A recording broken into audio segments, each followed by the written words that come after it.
합시다. 순종의 사람이 되라 하십니다.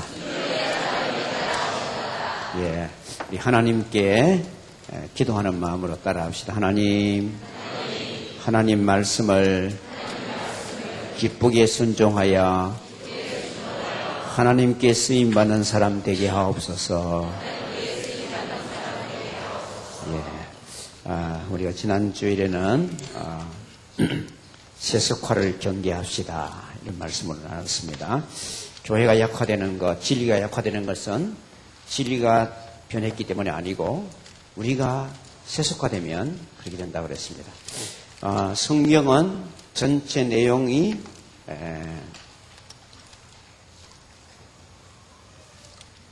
명령과 약속으로 되어 있습니다. 그래서 우리가 가장 중요한 말씀 중에 하나가 주 예수를 믿어라. 믿음도 알고 명령입니다. 주 예수를 믿어라. 그리하면 너와 내 집이 구원을 얻으리라. 그러니까 거기에서도 전반부는 명령이고 후반부는 약속입니다. 주 예수를 정말 예수님을 나의 주님으로 모시면 예수를 믿어도 그냥 믿으면 안 됩니다. 주 예수를 믿어야 돼요. 예수님을 나의 주님으로 믿어야 돼요. 그럴 때 너와 내 집이 구원을 받게 해주신다. 이렇게 얘기했습니다. 그래서 알고 보면 명령은 약속을 주시기 위한 하나님의 준비하는 것입니다. 그러니까 우리가 명령대로 순종할 때 약속은 저절로 따라오게 되어 있습니다. 그래서 성경에서 우리가 잘 아는 대로 사무엘상 15장 22절 23절에 뭐라고 그랬습니까? 순종이 제사보다 낫고 순종이 제사보다 거역하는 것은 사신 우상에게 절하는 것과 같다 이랬습니다. 그러니까 우리가 제일 큰 죄가 뭔지 압니까? 사신 우상이 절하는. 그리고 1계명을 어기면 제일 큰 죄예요. 그래서 우리가 하나님 말씀을 순종하지 않는 것은 바로 다른 신을 성인과 똑같다는 거예요. 왜냐? 하나님이 정말 너를 구원했고 하나님이 나의 모든 것의 주인이시라면 그 말씀을 순종하지 않는다면 말이 안 된다는 거예요. 그래서 지난 시간에 우리 성도에게서 제일 중요한 세 가지 하나님의 뜻에 대해서 명령에 대해서 말했어요. 먼저는 생명에 관해서 우리가 구원받는 구원에 관해서는 하나님께서 뭐라고 명령하셨느냐? 요한복음 6장 40절. 그러니까 아들을 보고 믿는 자마다 영생을 얻는 이것이 하나님의 뜻이다. 그러니까 예수 그리스도를 나의 구주로 하나님 보내신 아들로 믿는 자마다 구원받는 것. 이거 외에는 다른 길이 없습니다. 그 다음에 두 번째는 예수 믿어 구원받았으면 거룩해야 된다. 이것이 데살로니가 전서 4장 3절에 하나님의 뜻은 이것이 너희의 거룩함이라. 곧 그리고 난 다음에 음란을 버리고 이렇게 나옵니다. 그러니까 이것은 성화를 위한 명령이에요. 이거는 구원을 위한 명령이야. 생명을 위한 명령이에요. 이것은 뭐예요? 거룩하게 되기 위해서요. 그렇게 되려면 디모데전서 4장 5절의 말씀을 기억해라. 그게 뭐라고 합니까? 하나님의 말씀과 기도로 거룩해진다. 그러니까 거룩한 가정을 이루고 거룩한 삶을 사는 비결은 하나님 말씀대로 순종하는 거다. 순종할 때에 인간의 능력으로 할 수 없기 때문에 기도할 때에 하나님이 성령의 능력을 주어서 순종하게 하신다. 그럴 때에 우리는 거룩한 자가 된다. 그런데 왜 거룩한 자가 되어야 되는가? 사명을 감당하기 위해서라는 거예요. 그래서 데살로니가전서 5장 16절, 17절, 18절을 보면 항상 기뻐하라, 쉬지 말고 기도하라, 범사에 감사하라, 이는 그리스도 예수를 안에서 너희를 향하신 하나님의 뜻이다. 그러니까 우리가 이 세상을 향하여 복음을 전하려면 복음다운 삶이 있어야 된다는 겁니다. 항상 기뻐하라. 기뻐하고 감사하면서 나가서 예수님을 믿으십시오. 예수님은 정말로 복 주시는 분입니다. 이렇게 전해야 되지. 불평하고 원망하고 늘 그러면서 교회 갑시다. 예수 믿읍시다. 이건 뭐라 그러겠습니까? 당신이나 잘했어요. 네 복장이나 고치라. 이거는. 그래서 항상 기뻐하는 것은 우리 성도가 하나님의 뜻이라는 걸 알아야 돼요. 그러려면 요것이 있어야 항상 기뻐할 수 있다 이 말입니다. 말씀과 기도로 늘 순종하고 하나님 주신 복을 체험해야, 약속이 이루어지는 것을 계속 경험해야 기뻐할 수 있어요. 내가 대단한 존재구나. 하나님이 나를 이렇게도 복을 주셨구나. 그러니까 감사가 막 나오는 거예요. 그것을 계속 유지하려면 기도를 계속해라. 그럼 하나님이 내 아버지인 증거가 뭐냐? 기도를 들으시는 거예요. 아버지 뭐 주세요. 근데 아버지가 딱 주시면 정말 내 아버지 된 증거지요. 네가 누구? 이거 뭐라고 되겠습니까? 이 우리 집 아닌데 이러면 어떻게 됩니까? 그러면 이거 안 되는 거예요. 그러니까 기도 응답이 알고 보면 구원받은 증표 중에 하나란 걸 알아야 돼요. 자, 이 정도로 정리해놓고 우리가 지난 시간까지 이 사가랴가 기도를 열심히 하고 그리고 하나님 말씀 순종을 잘하고 경건했다 그랬어요.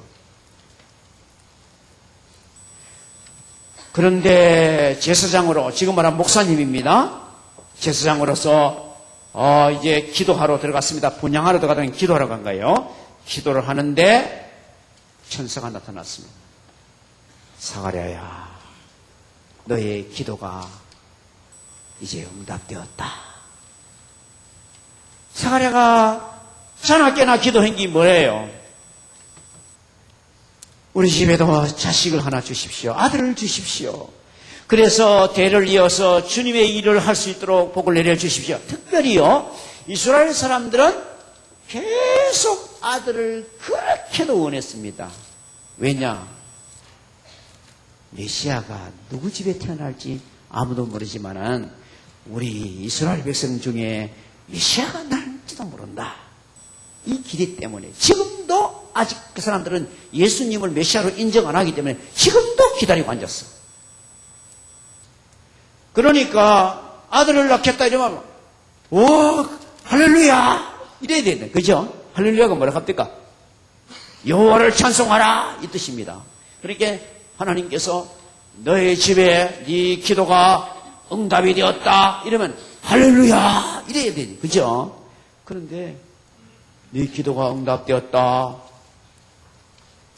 너의 집에 아들을 하나님이 주는데 그 아들은 엘리야의 심정과 엘리야의 능력을 가진 자다. 바로 말라기 4장 5절 6절에 나오는 언약이 이루어졌다. 이런 말을 주셨어요. 그냥 아들 낳겠다 이 말 안 했어요. 하나님의 말씀에 근거해서 딱 말씀해 줬어요. 그러면 말씀 공부를 계속했고 기도를 열심히 했고 경건하게 살았다면 그 말씀 들을 때 아멘 이래야 되죠. 맞습니다. 그래야 될 줄 믿습니다 이랬는데 희한하게요. 하고 내가 나이가 많은데요. 우리 아내도 지금 나이가 많은데 어떻게 자식을 낳겠습니까? 가브리엘이 뭐랬겠습니까? 하나님의 말씀은 네가 안 믿어도 이루어진다. 여러분 기억하십시오. 하나님 말씀 우리가 안 믿어도 이루어집니다.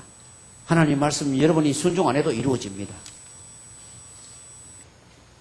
그러나 믿을 때에 나를 통해서 나타나게 됩니다. 그게 귀한 거예요.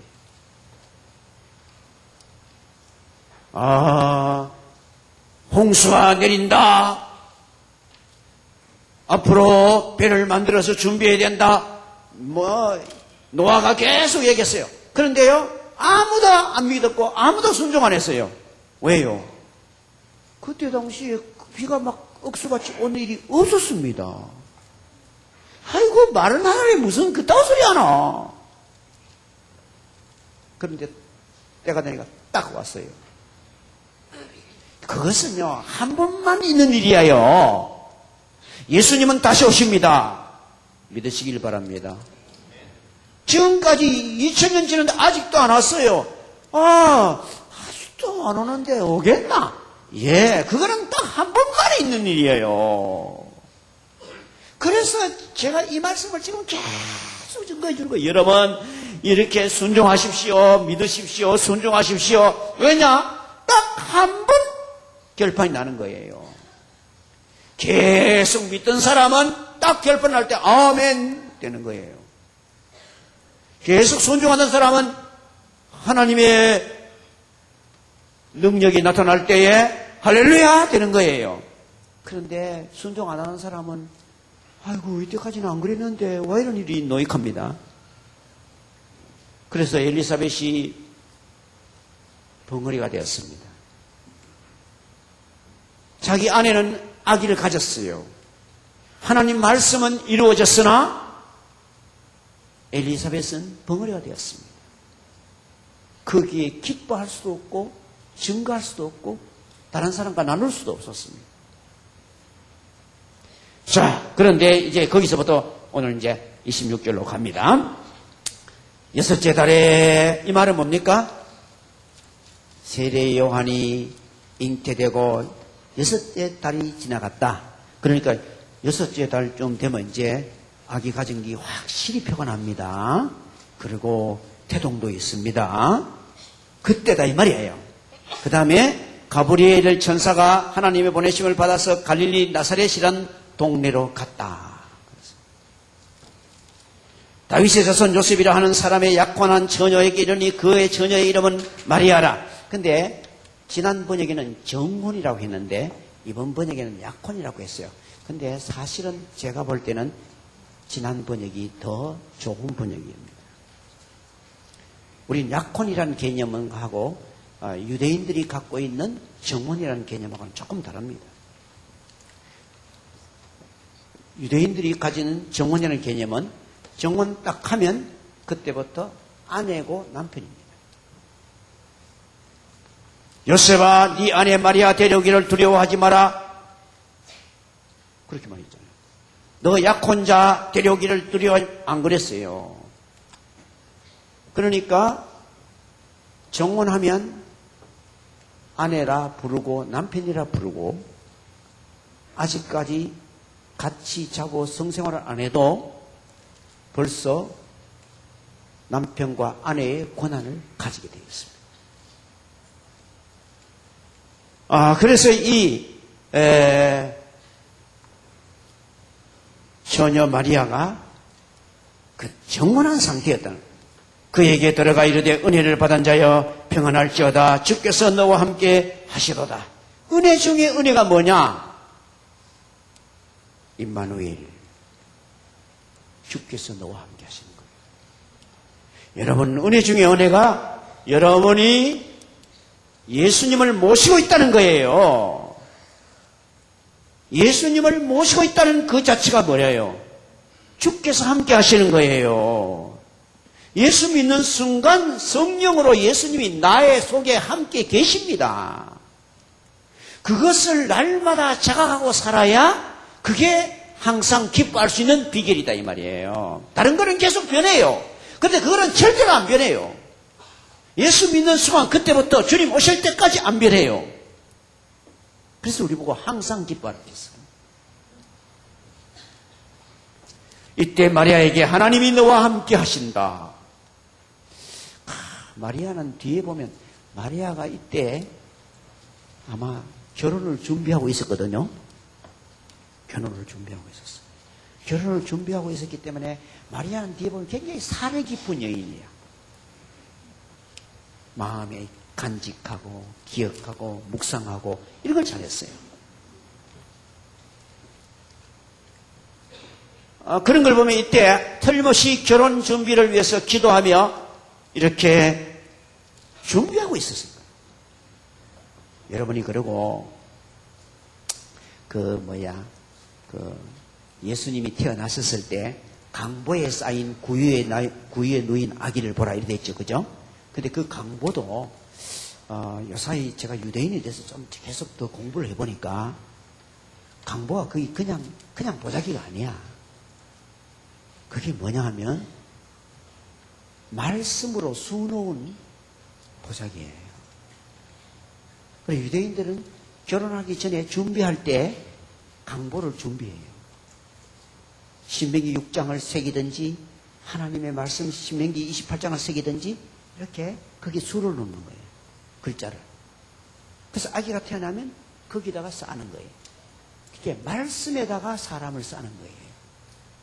너는 말씀의 사람이 되라. 이래.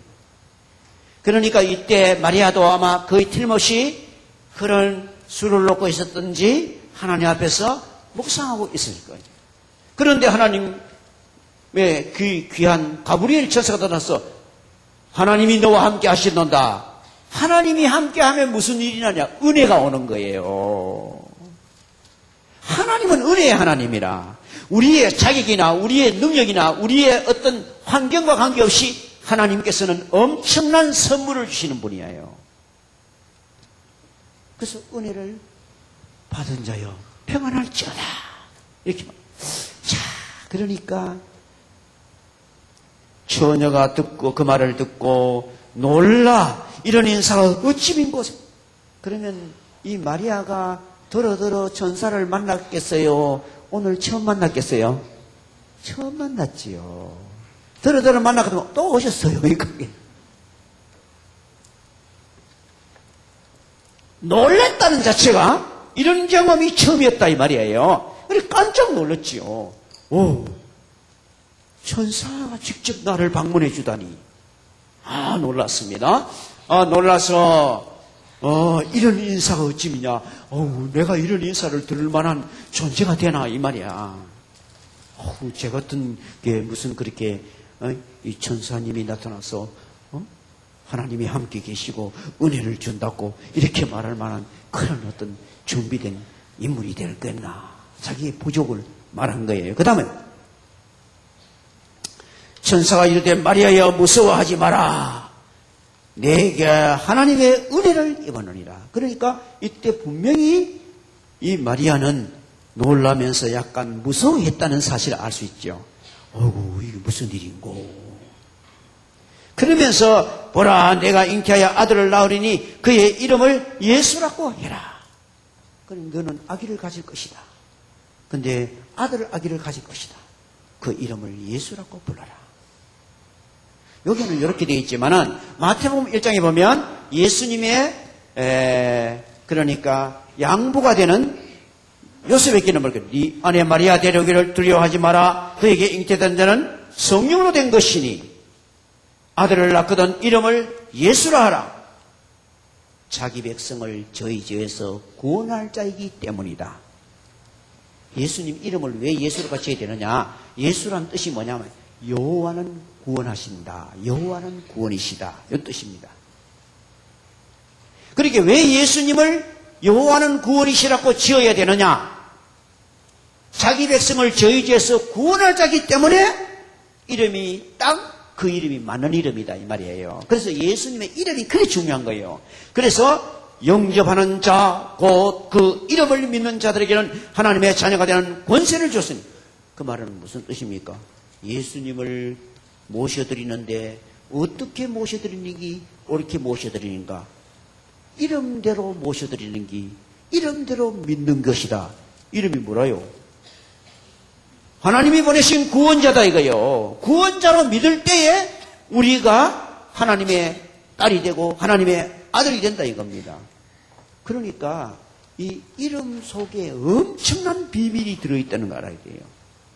그래서 이때도 마리아에게 아들을 낳거든 이름을 예수라 하라. 그러면서 그분을 소개합니다. 그분이 어떤 분이기 때문에 그러냐. 그가 큰 자가 되고 지극히 높으신 이의 아들이라 일컬을 것이고 그러니까 하나님의 아들일 것이고 주 하나님께서 그 조상 다윗의 위를 그에게 주시리니 영원히 야곱의 집의 왕으로 다스리실 것이라. 이렇게 하나님께서 엄청난 하나님의 메시아로 예수님을 보내신다는 것을 말했습니다. 성경에 창세기 3장 15절에부터 이제 여자의 후손이 온다.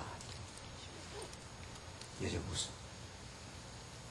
그 다음에 여자의 후손이 오는데 이제 창세기 계속 흘러가면 아브라함의 후손으로 온다. 창세기 12장. 그래서 아브라함에게 복의 근원이 되게 하겠다. 이 말은요, 사실은 아브라함 개인, 아브라함 그 사람을 위해서 하는 말이 아닙니다. 아브라함의 후손 예수님을 통해서 그 일이 나겠다는 겁니다. 그 다음에 이제 49장에 가면 유다 지파를 통해서 예수님이 오신다. 그게 49장 이제 12절 쪽으로 가면 그 예언이 나옵니다.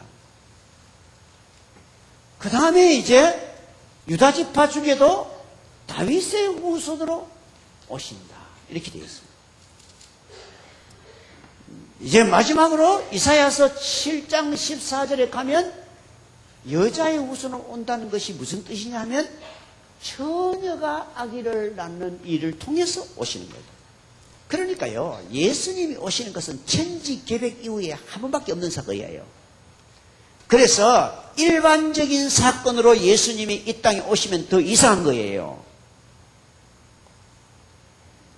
세상에 한 번밖에 없는 방법으로 오시는 거예요.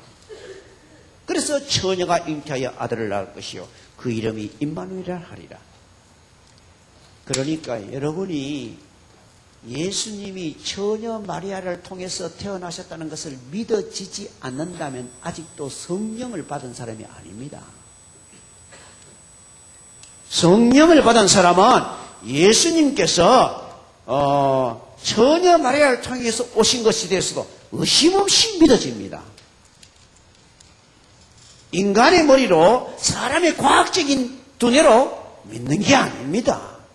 하나님의 언약을 믿는 것입니다. 그래서 예수님에 대한 신앙 고백의 제일 첫 번째가 처녀의 몸으로 오신 것을 믿는 것입니다. 그 다음에 십자가를 지신 것을, 속죄를 믿는 것입니다. 부활을 믿는 것입니다. 그리고 성천을 믿는 것입니다. 그 다음에 재림을 믿는, 이 5대 교리, 예수님에 대한 5대 교리에 어느 하나라도 하자가 있으면 그것은 예수 믿는 게 아닙니다. 그분은 나의 구주가 되시기 위해서 처녀 마리아를 통해서 처녀의 몸으로 오신다고 했기 때문에 그대로 와야 되는 거예요. 그러니까 이스라엘 백성들은 이걸 계속 암송하고 있었는 거예요. 그래서 여기에 다윗의 위를 그에게 주시고, 그 다음에 33절에 보니까 영원히 야곱의 집에 왕으로 다스리실 것이다. 그래서 유대인의 왕이라는 말을 쓰는 거예요. 그 나라가 무궁하리라. 그러니까 다윗과 다른 것은 뭡니까? 다윗은 몇 년을 다스리고 갔습니다. 다윗은 30살에 왕이 되어서 40년 다스리고 70세에 가셨어요. 그런데 여기에 그 나라가 무궁하리라 하고 있기 때문에 예수님은 영원히 왕이 되십니다. 마리아가 천사에게 말하되 나는 남자를 알지 못하니 어찌 이 일이 있으리까. 그런 말을 듣고는 마리아가 자기를 돌아봤어요. 항상 여러분, 우리가 말씀을 딱 받을 때 기억해야 되는 것은 말씀 받을 때 나를 보면 안 돼요. 그런데 당장 내가 보여. 사가랴가 실수한 게 뭐예요? 내가 보여. 우리 마누라가 보여. 그러니까 안 되는 거예요. 어찌 그런 일이 있겠습니까? 이래 됐어요. 마리아도 보세요. 당장 첫 마디가 뭡니까? 자기가 보였어요. 그래서 천사에게 나는 남자를 알지 못하는데 어찌 아직까지 제가요 결혼식도 안 올렸어요. 나 아직까지 신방도 안 꾸몄어요. 그런데 어떻게 아기를 가집니까? 이게 뭡니까? 일반의 상식입니다. 그럴 때 하나님께서 천사를 통해서 뭐라 합니까? 천사가 대답하여 이르되 성령이 내게 임하시고 지극히 높으신 이의 능력이 너를 덮으시리니 이름으로 나실 바 거룩한 이는 하나님의 아들이라 일컬으리라. 그러니까 성령이 너에게 잉태케 하실 것이다. 그러니까 우리가 여자의 후손이기 때문에 예수님이 무지한 게 아닙니다. 여자도 다 죄가 있는데 예수님이 왜 무지한 거냐? 죄 없는 분으로 오셨는가? 성령으로 잉태했기 때문입니다. 우리도 성령으로 거듭날 때 뭐가 됩니까? 성도, 거룩한 자가 되는 거예요. 딴 것 때문에 우리가 성도가 된 게 아니에요. 성령이 나를 감동하여 예수를 믿었기 때문에 성령으로 거듭났어. 그래서 거룩한 자가 되는 거예요. 그래서 여기도 성령으로 잉태하게 될 것이다. 하나님의, 그러므로 또, 그러면서 또 가르쳤어요. 보라, 내 친족, 네 친척 중에 엘리사벳이 늙었지만은 아들을 지금 배워가지고 임신 못하다는 지금 6달 됐다 벌써. 이게 뭡니까? 하나님께서 마리아가 믿을 수 있도록 하나님은 능치 못할 일이 없다는 것을 교육해 준 거예요. 다음 37절 다 같이 시작. 대저 하나님의 모든 말씀은 능치 못하심이 없느니라. 그렇습니다. 여러분 하나님의 말씀 창세기 1장 1절부터 계시록 22장 마지막 절까지 1.1획도 틀리지 않고 이루어질 줄 믿으시길 바랍니다.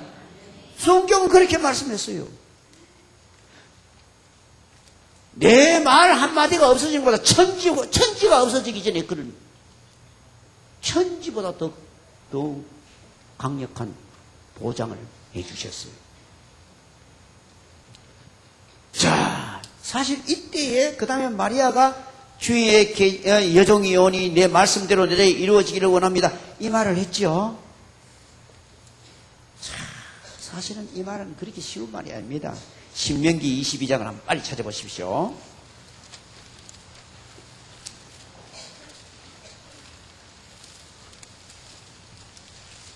신명기 22장 22절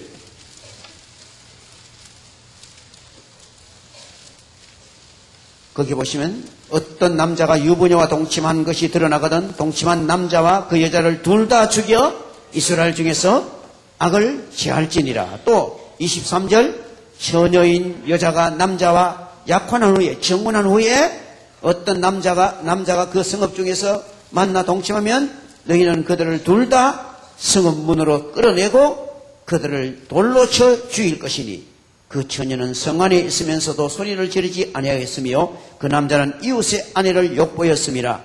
너는 이같이 하여 너희 가운데서 악을 제할지니라.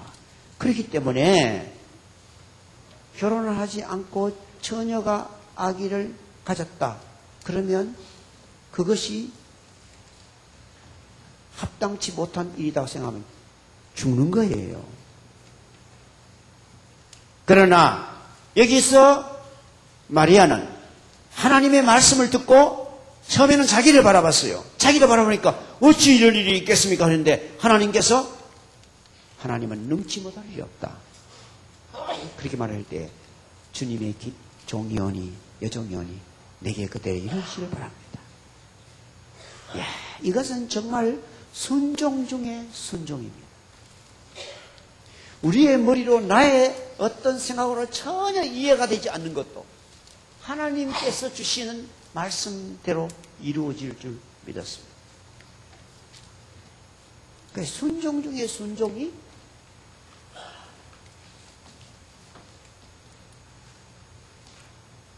말씀 성취를 그대로 믿는 것입니다. 말씀 성취를. 자, 그렇기 때문에 이 순종을 하기 위해서는 성경에 보면 말씀을 순수하게 받아라. 순수하게. 그러니까 여호수아 1장 7절에서 9절 말씀 보면 좌로나 우로나 치우치지 말고 그 말씀을 그대로 믿어라 이거야. 그대로 순종해라 이거야. 그러니까 순수한 마음으로 말씀을 그대로 받아야 돼. 그래야만 진정한 순종이 나온다 이거예요. 여러분이 설교 말씀 들을 때도 성경 말씀 읽을 때도 하나님의 말씀이라면 액면대로 믿으시기를 주의 이름으로 축원합니다. 저는 하여튼 여러분을 간곡하게 부탁합니다. 성경을 액면대로 믿으세요. 그런데 많은 사람은 활인해가 믿습니다. 교회 다닌다, 예수 믿는다, 직분 가졌다 하면서도 성경이 그렇겠지만 왜 그대로 다 되겠노? 그러니까 하나님이 은혜 주실 때도 활인 확 해가주지. 액면대로 믿으시고 액면대로 순종하시길 바랍니다. 자, 그 다음에 또 보니까 이 마리아가 위험합니다. 당장 다음 절 보십시오. 이때 마리아가 일어나 빨리 산골을 가서 유대 한 동네에 이르러. 지금 마리아가 사는 데가 어디냐? 갈릴리 나사렛이라고 딱 나와있죠 앞에, 그죠? 그러니까 이스라엘이 이렇게 생겼어요. 이스라엘은 좀 간단합니다. 그래서 이스라엘은 이렇게 3도로 되어 있어요. 갈릴리도, 사마리아도, 유다도 이렇게 되어 있어요. 근데 예수님이 태어났던 마을은 바로 나사렛역입니다. 그런데 지금 간 곳은 어디냐? 바로 예루살렘이 이쯤 있고, 예루살렘 밑에 베들레헴이 있고, 그 밑에 헤브론입니다. 거의 이거는 맞는 겁니다. 헤브론. 이게 지도에 나왔네요. 그죠? 베들레헴 밑에. 여기가 제사장의 마을입니다. 그러니까 저기까지 가는데, 자, 여기서 직선거리로 예루살렘까지가 120km입니다. 300m 이 말이야. 근데 이때는 직선으로 잘 안 갔어요. 다 이리로 가가지고 요단강 건너가 쭉 내려가서 여리고를 건너가 이렇게 갔어요. 대부분이. 왜냐? 사마리아는 혼혈족이 산다고 해서 사마리아 잘 안 갔어요. 아마 그렇게 가지 않았겠나 이러고는. 그러면 거의 우리 이수로 말하면 한 500리 가까운 거리를 걸어갔다 하고 하루에 80리를 걷는다 보통 이렇게 말하는데, 그럼 80리 걸으면 일주일까지 걸어갔다 이 말입니다.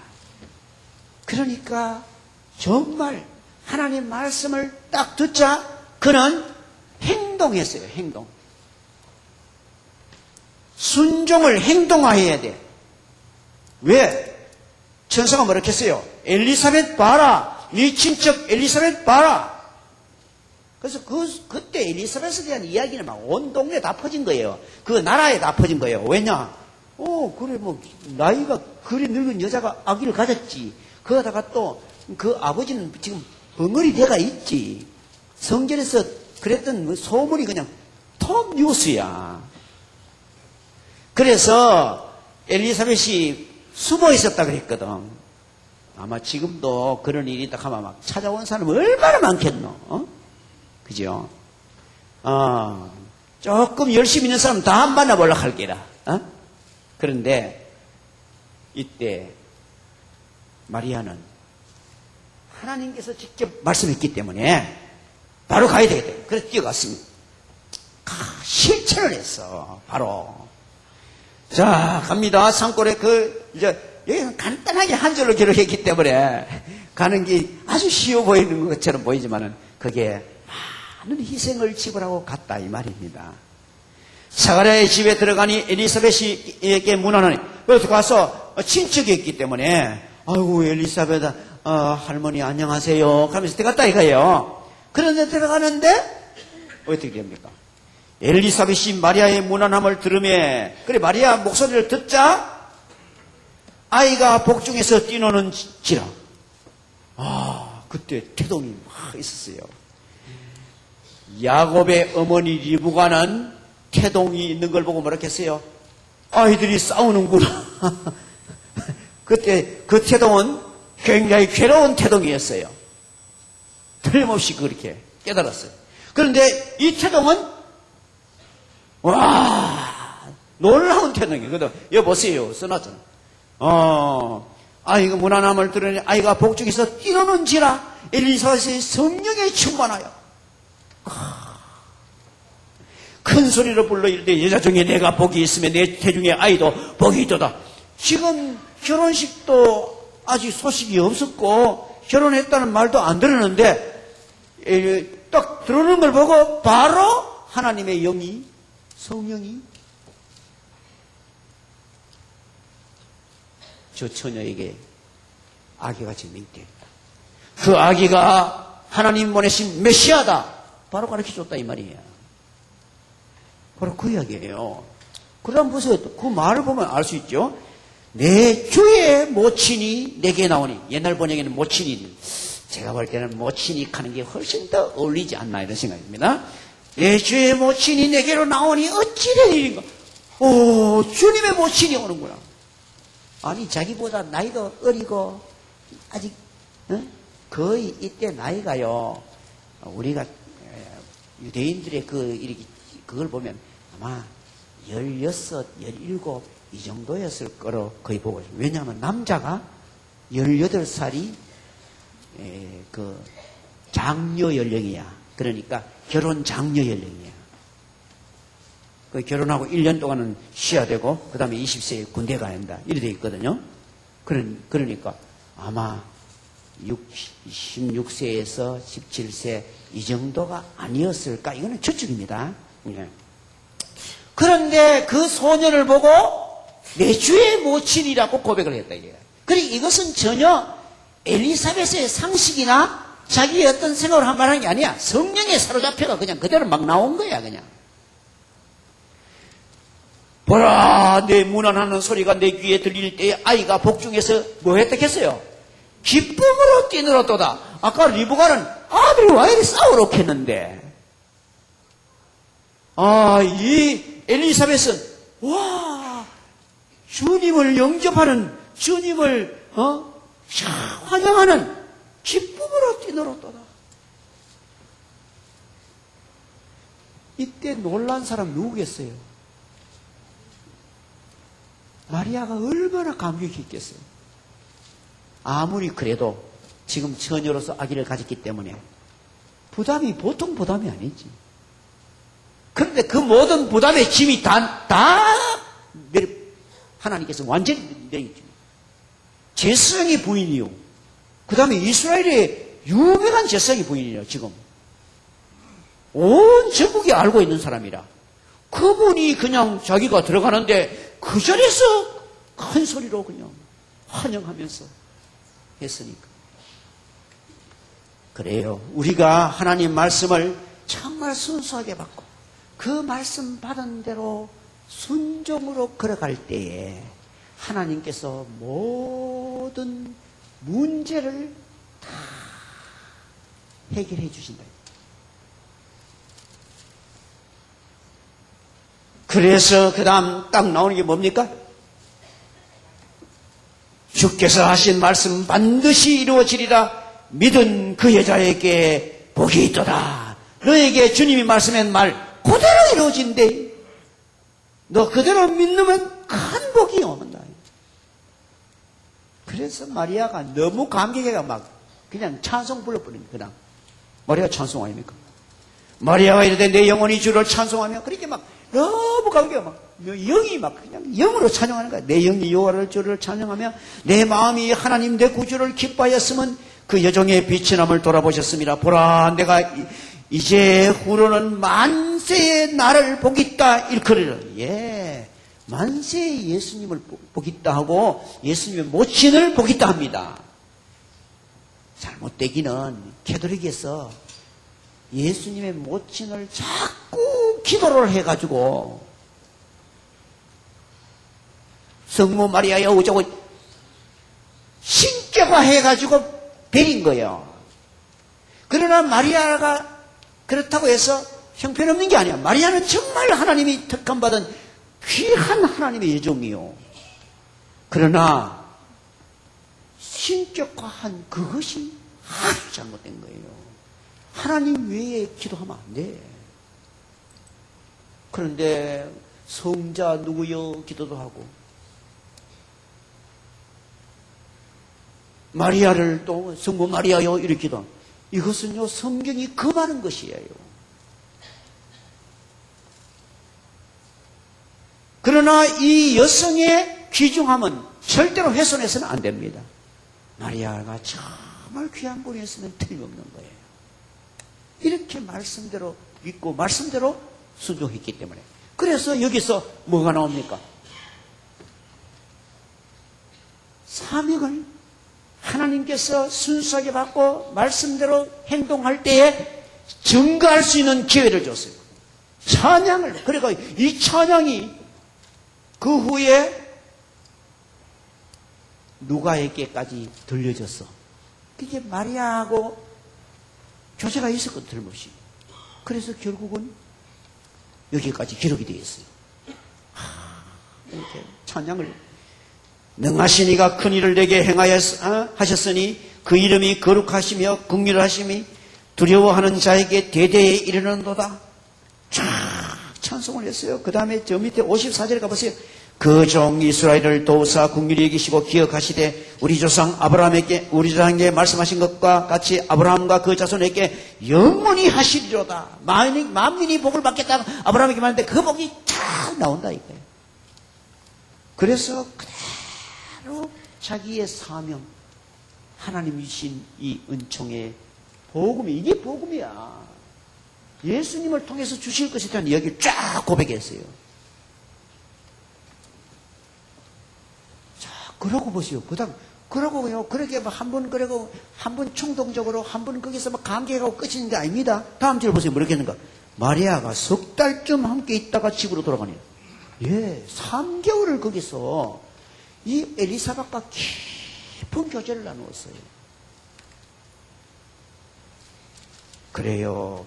우리가 이 하나님 말씀을 순수하게 순종하려면 이렇게 사명을 감당하면서도 계속요 성도의 교제가 지속되어야 서로 붙잡아주면서 더욱 능력 있게 순종하고 증거할 수가 있게 됩니다. 삼겹줄은 쉽게 끊어지지 않는다. 성경에 나와 있거든. 그래서 마리아를 진짜 이해해 줄 수 있는 사람은 딱 한 사람뿐이야. 엘리사벳 한 사람뿐이야. 그런데 그 엘리사벳이 성령의 충만함 받아가 바로 그냥 고백을 했기 때문에 아마 3개월 동안 얼마나 서로 깊은 교제를 나누었겠습니까? 마리아가 그때 얼마나 행복했겠어요. 3개월. 그리고 이제 만삭이 다 됐기 때문에 마리아가 집으로 간 거예요. 그러니까 이 엘리사벳이 만삭이 다 됐단 말이에요. 3개월 지나시게 6개월에 그거 갔다가 3개월 지나면 9달 아닙니까? 그러니까 이제 10달 다 됐다 이거예요. 그래서 마리아는 집으로 돌아가시고 그 다음에 세례 요한이 태어난 이야기가 나옵니다. 엘리사벳이 해산할 기한이 차서 아들을 낳으니 이웃과 친척이 주께서 그를 크게 긍휼히 여기심을 듣고 즐거워하더라. 그래가 막 저리 노인이 아기를 가지는데 과연 옳게 정상적인 아기를 놓겠나? 걱정도 했을 건데 와 정상적으로 아기를 낳을 뿐 아니라 이야 그 다음에 8일이 지났습니다. 할례를 행하여 할례 행하는 그날 이름 지으십니다. 그래가 이름을 지으려고 동네 어른들이 다 모여가지고 저거 아버지가 이름이 사가랴니까 사가랴 2세 하지. 그쪽에는 그 풍속이 그런 거야. 그러니까 자기 아버지 이름, 할아버지 이름, 거기에다가 이름 붙이는 거 아주 정상이야. 그러니까 아닙니다. 그래 지으면 안 됩니다. 뭐라고 지었고 요한이라고 지어야 됩니다.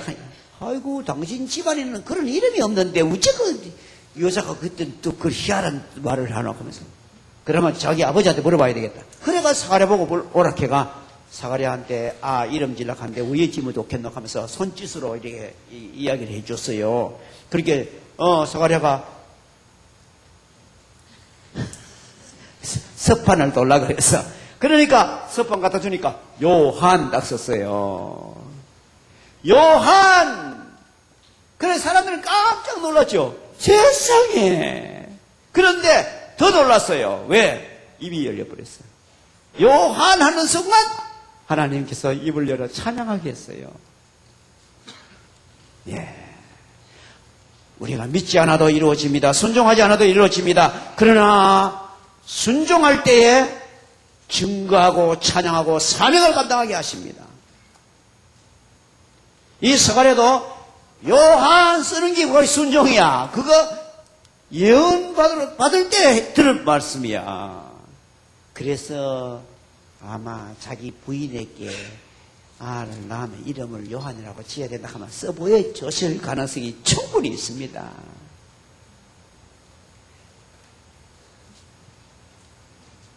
그래서 너무 감격해가지고 67절을 보십시오. 그 부친 사가랴가 성령의 충만함을 받아 예언하여 이르되 찬송하리로다 주 이스라엘 하나님이여 그 백성을 돌아보사 속량하시며 우리를 위하여 구원의 뿔을 그 종 다윗의 집에 일으키셨으니 이것은 주께서 예로부터 거룩하신 선자의 입으로 말씀하신 바와 같이 우리 원수에게서와 우리의 미워하는 모든 자에게서 구원하시는 일이라.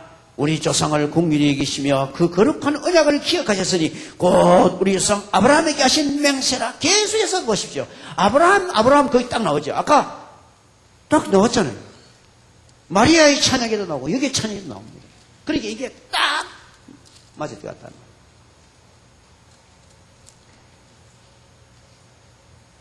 오늘 이 말씀을 깊이 기억하십시오. 여러분이 하나님 말씀 받을 때, 성경 말씀 들을 때 순전하게 받으십시오. 1.1획도 하나님 말씀은 절대로 할인되면 안 됩니다. 액면대로 믿으시기를 바랍니다. 액면대로 순종하시길 바랍니다. 믿기만 액면대로 믿지 말고 순종도 액면대로 해라 이게. 그렇게 하기 위해서는 순수한 마음으로 받아야 되고 받았으면 바로 행동화해야 돼요. 받았으면 그 말씀 믿은 증거로 순종하는 증거로 엘리사벳을 찾아갔습니다. 그리고 하나님께서 그에게 성령으로 강력하게 엘리사벳을 통해서 증거를 줬을 때 너무 감격해서 그것을 노래했습니다. 이것이 사명이야. 자기가 증거해. 그래서 계속 마음에 두니라 이 마리아에 대해서는 그 말이 성경에 몇 번 기록되어 있죠. 그래서 마음에 둘 뿐 아니라 그것을 찬양으로 증거했습니다. 그리고는 성도의 교제를 통해서 깊은 교제를 했습니다. 이렇게 할 때 어떻게 됩니까? 그 순종이 기쁘게 순종할 수 있어요. 기쁘게. 그러니까 우리가 서로 믿음이 통하는 사람과 자꾸 교제하고 믿음이 통하는 사람과 하나님의 은혜를 같이 나누면 순종하고 전도하고 할 때도 즐겁게 감사하면서 할 수 있게 하십니다. 우리들은 오늘 이 말씀을 통해서 나에게는 이 말씀이 무슨 의미가 있느니까 여러분이 주 예수를 믿으라 그래야만 너와 내 집이 구원을 얻으리라 믿으시길 바랍니다. 그리고 영접하는 자 곧 그 이름을 믿는 자에게 하나님의 자녀가 되는 권세를 주셨다. 믿으시길 바랍니다. 예, 그걸 믿었다면 항상 기뻐하고 쉬지 말고 기도해야 된다 이 말이야. 그럴 때에 사람들이 우리에게 당신은 어째 그래 늘 좋아해서노. 뭐가 좋은 게 있어가 그래 늘 희망적이고 그저 긍정적이고. 우리 예수 믿는 사람은요 긍정적이 될 수밖에 없어요. 긍정의 철학을 믿어가 그런 게 아니라 긍정적이 될 수밖에 없는 것은 나를 구원하시고 나와 함께 하시고 영원히 나를 버리지 않으시는데 어떻게 긍정적이 안 되나. 그러면 사람들이요 별로 잘 살지도 못하고 돈도 많이 벌면서 뭐 그리 좋노. 그 때문에요 우리가 부자 되어도 좋고 가난해도 좋고 건강해도 좋고 병들어도 좋은 거예요. 그럴 때 사람들이 오히려 우리가 어려운 가운데서 기뻐할 때 더 증거를 할 수 있는 기회를 줍니다. 그럴 때 나에게 있는 겉사람은 후패하나 속사람은 날로 새롭도다. 하나님의 은혜를 증거하는 것이에요. 마리아에게 주셨던 이 사명이 바로 나에게 사명이고 여러분의 사명입니다. 하나님 말씀 액면대로 믿으십시오. 액면대로 순종하십시오. 하나님께서 마리아처럼 쓰실 수 있기를 바랍니다. 기도하겠습니다. 아버지여, 아버지여, 웬 은인지 웬 사랑인지 우리가 예수 그리스도를 나의 주님으로 고백할 수 있도록 성령의 감동을 주신 거, 성령이 함께 하신 걸 믿고 감사를 드립니다. 이제는 말씀을 읽을 때나 받을 때나 액면대로 믿고 액면대로 순종하는 종들 되게 하여 주시옵소서. 그래 우리도 이 땅에 나가서 살아갈 때에 항상 기뻐하고 쉬지 말고 기도하고 범사에 감사함으로 세상 사람들에게 주목을 받을 수 있게 하시고 그들에게 증거할 입술이 열리게 하여 주시옵소서. 그래야 만백성을 구원하는데 우리가 쓰임받는 하나님의 사람으로 세워 주시옵소서. 예수님 이름으로 기도합나이다. 아멘.